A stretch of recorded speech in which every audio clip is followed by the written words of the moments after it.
we are going to continue with I'm not going to call it the Tamatha Paul story because it's not the Tamatha Paul story, let's be honest. She is getting so much shit for this when I feel like it's just another, basically another brown woman getting attacked for having sensible comments. Yeah. Or I being taken out of like context as well. I mean, it's very Golriz, Garaman, Goers. or Thank you. even like Jacinda. To be honest, Yeah. Or she's even copped so much crap. Martima Davidson Yeah. also got a lot of shit for, I think, some of the things she said after the protest. I'm not sure which protest it was, but I think it was against anti-trans lady. I'd love to Oh know if yeah, a fucking suit Posey. thrown over. Yeah, fucking Posey. Yeah, Yeah. yeah. Yeah. But it's disappointing. I'm just very frustrated to see that not only is this being blown up, like I'm seeing quite a few posts on Blue Sky, just taking screenshots of like all the news stories that are just being posted about this specific topic is just insane. Yet there's other stories that we cover and talk about that I don't know, they have maybe one or two articles here and there. It's just ridiculous. Yeah. But thankfully, there have been some really good articles that have come out thanks to the spin off, the saving grace of. I know a lot of this stuff is opinion pieces and things, but honestly, the stuff that they put out just sometimes So makes good. me go, thank God there's some sane people out there. Right? That's all it is. Of just like, what I know these are opinion pieces, which, they're not. Honestly, half the time I look at them and go, actually, these are better than what journalists will put out there because this actually has, if you go through it. And I was doing this myself. I was like, well, actually, her comments are backed up in evidence, and you can say what you want about academia, but research and academia. And I was thinking, I actually found a ton of articles, but these guys put it all in here as well. Also, Yeah, this excellent comment, article. they're actually criminologists. They're literally the experts. Yes, exactly. So I mean, opinion piece.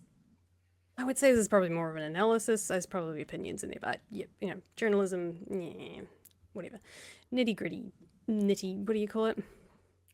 Yeah, the nitty gritty, but it's Nitpicking. also still better than what most of the government's taking. So Yeah. this has got So more if evidence. you yeah, so I actually very, very easily found a lot of the evidence that they've sourced here, but because they've sourced it all, I just thought I'd show you the article. Um, there's some great stuff in here. There's the Understanding Police Delivery Report. There is a lot of evidence that say that Māori, there you go, Māori are around 7 times more likely than Pākehā to be victims of police violence. Hmm. Māori and Pacific people overwhelmingly preferred other justice measures. I think this one came from, was it one of these came from? No, there was one. No, it doesn't say what date it was. One of these that they refer to is it's from 1998, which is Cool. crazy. Yeah, I know. So it's not. um, it's yeah. This is not things that have been. These are things that have been proven. Yeah. So it's like we've known them for a like pretty much our entire lives, but still chose to do nothing about. Yeah. So there's a fantastic little article there is and Mountain Tui has also done a fantastic article, and also calling out that it's just again we're attacking a brown wahine who doesn't need to be attacked because someone's spitting truths. Absolutely.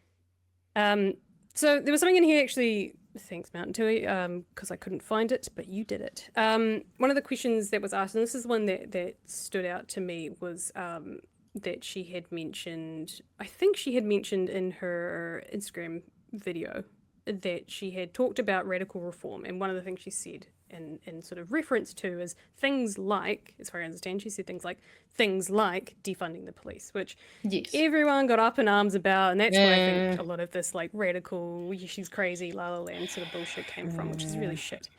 But she was asked the question, do you believe we should defund the police? And then she says, I think there are some functions that the police are currently carrying out that other people would be better suited at. Mental health Yeah. support and responding to people in significant distress is a big example.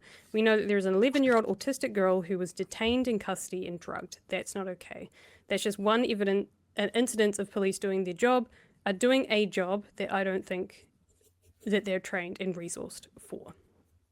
And that has Yeah. been something that police have even talked about themselves, that they do not have the training to deal with mental health. They don't have the skills to deal with mental health situations. A lot of St. John staff have taken on some of those roles because I think they kind of work in tandem together to try and keep, especially in medical situations, or you probably know this better than I do, but sort of medical, I don't know if it's medical situations, but situations where you've got people who are perhaps non-verbal, who have difficulty verbalizing how they're feeling and can get quite distressed and overwhelmed. And police are often called because they are acting in a way that is perhaps seen or felt as threatening.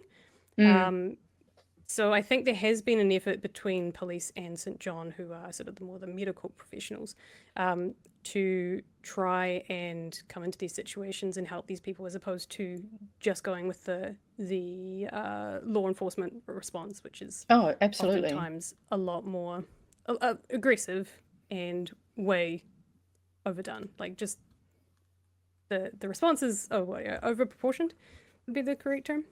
Yeah, or disproportionate. Disproportionate, thank you. Yes. I words.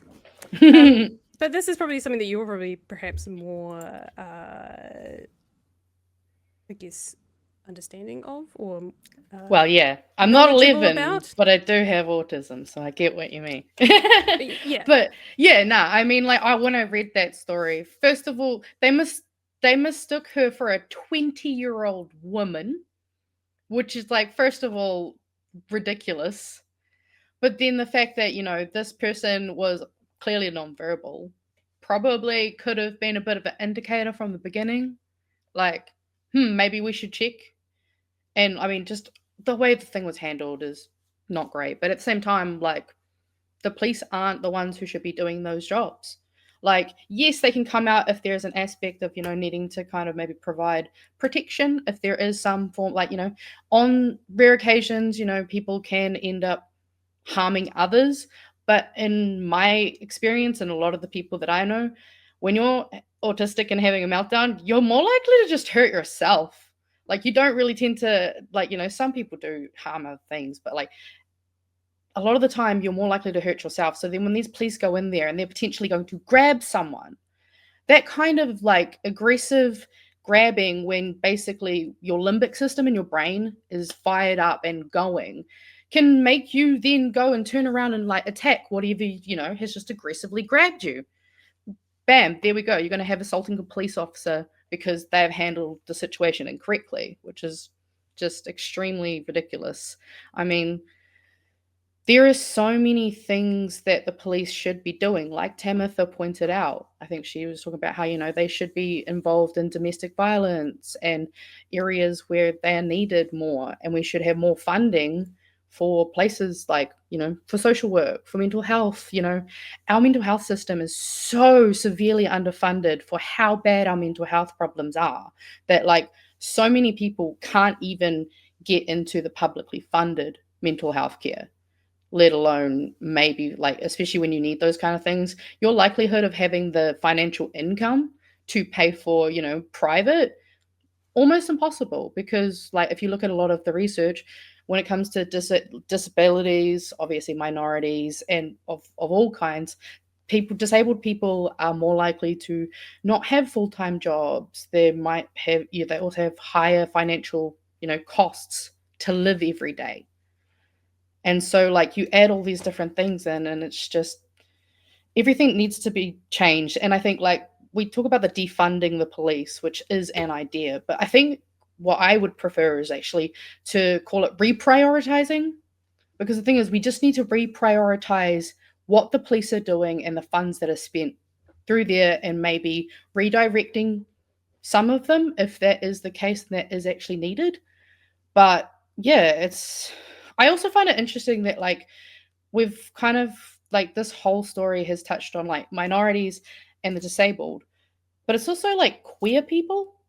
A lot of queer people don't feel safe around the police, especially trans people, because what happens if the police come and, try to treat you like what they perceive you to be, and then turns out they've got it all wrong? Like, there are so many reasons for people to not feel safe around the police. Like, I myself in town, obviously in Wellington, we've had increased foot patrol. And there are some times where I do feel safer in certain contexts. But there are also a lot of other contexts where it just starts to kind of change the vibe. Like, and it Mm. makes everyone feel like you can see the way that people are just kind of a bit off. And that's what I don't really like about the actual, even the foot patrols. I was thinking about it, and if someone asked me that, because they were going around and doing the questions, what do they call it? Talk to the public type things in the articles, Yeah, little street and interviews. street interviews. And I was thinking, if they asked me that question, do I feel safe when the cop, if there's more police around? And I was thinking, the time that I feel when there's a cop is when I'm driving and I feel uncomfortable. Because I'm always just like, I wonder what's going on in there. I'm like, don't look too much, don't look too much. They'll pull you over, they'll pull you over. I freak out when I see this. Like, I'm not even speeding. I'm probably going like 98, to be honest. But it's just that thing of like, you see the police on the road and you're always watching out for them, and you're like, oh shit, is that a cop? Oh, is that a cop coming towards me? That's the time when I probably feel the most fearful of cops. But I am in an incredibly privileged position, so. And a lot of times, if I've had any interactions with police, it's usually at like events with a strong police presence. And I think I would say typically, and I don't know, I could be completely wrong here. Typically at events, I find the police presence is a little bit less intimidating. I don't know. How do you feel about it? I mean, I think again, it really depends on how it's run or how they're positioned. Like, I know for a while here in Wellington, they trialed kind of having more cops on the street on like Friday and Saturday nights while everyone's partying. And I was conflicted because in some ways, yes, it is good to know that there is some people close by if something does go down. However, I do worry because when people are drinking, their ability to process anything more than what is the most salient to them is greatly diminished.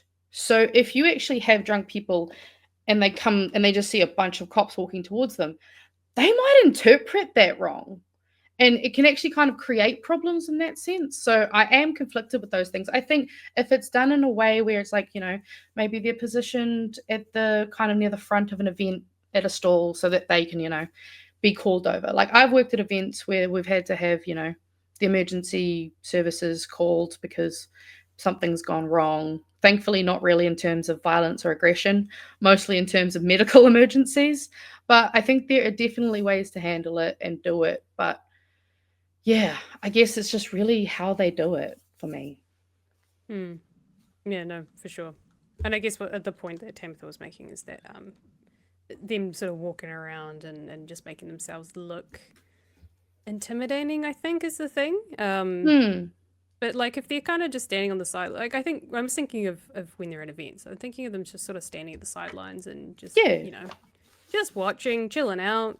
A lot of Yeah. times they're just sort of having discussions, and people will be a bit silly and they'll go, "Hey, cop." But I guess it is really different if they're sort of walking around and looking for. It does kind of feel like they're looking for stuff to do. They're Yeah. looking for a problem to solve, as opposed to, um, I'm just here keeping an eye on things. If something happens, I'm here if you need me, type thing. But Yeah. I mean, yeah, like this comment here says that, they don't even investigate burglaries in the area, but will walk the streets to kind of just have the appearance. And I think that's what I think it gets to me is that, like, it feels like it's that whole appearance. And I'm kind of thinking about how, we watched last week and that Wired thing when it comes to these playbooks by dictators. What do? They try to make the appearance of change. So if you notice there's less homeless people's belongings on the street because they've just gone and thrown them out, you're going to think, wow, they've actually done something. They have actually changed something. So, I mean, it kind of makes sense from that perspective that they'll just do something that's kind of front facing and they can be all like, look, we're tough on crime. Look at all the police guys walking around. Isn't it great? And I mean, yeah. It also just makes me think of oh, actually I'll find it. I'm going to find a quick meme. I don't know if you want to While you're speak finding of a them. quick meme, this is one of the reports that came out of the Understanding Police delivery review report. There's a really fantastic, it's all part of the police, found on the police website. There's nice little infographics here, and one of the things talking about the use of force, researchers found that, among many other things, the last one here is mental health callouts include people with disabilities who can be misinterpreted as unpredictable or non-compliant. There's another one here that says police sometimes view people and experience communication difficulties as non-compliant. However, they may have a disability or health condition that impacts the interaction. And then researchers highlighted police behaviour that appeared to escalate or de-escalate risk situations. Things that de-escalated, and this is the police behaviour, I believe, if I'm reading this correctly. So if they want to de-escalate, the police need calm demeanour, empathy and understanding of the person's situation, clear, respectful communication, appropriate questioning and building rapport, respecting personal space and awareness of power dynamics, and appropriate scaling of tactics in response. Things that escalate a situation is police mocking and condescending using mocking and condescending language, abrupt or aggressive approaches, more than one officer issuing demands, and we've seen that. That one rings out a little bit because we've seen that with a lot of American stories about sort of like overblown situations with police. Quite oftentimes, it's the multiple commands by police, well, not even conflicting, just like screaming at you, which for a Oh lot of people yeah. can be quite jarring. Then the presence of police dogs and unprofessional language and behaviour. So this stuff exists out there. There's even stats. 56% of all proceedings resulted in a prosecution. Māori were above this average and at almost 60%, and Pacifica below 47%. Or influences on police prosecution decision making. Some predictors, such as 1.93 times. Yeah, times. More likely, I think. If you've got gang connections, gang members or associates were 1.93 times more likely to be prosecuted. And then 11%, all other things being equal, Māori are 11% more likely to be prosecuted than New Zealand Europeans or Pākehā. So these stats are out there. I'm not 100% sure how old this report is.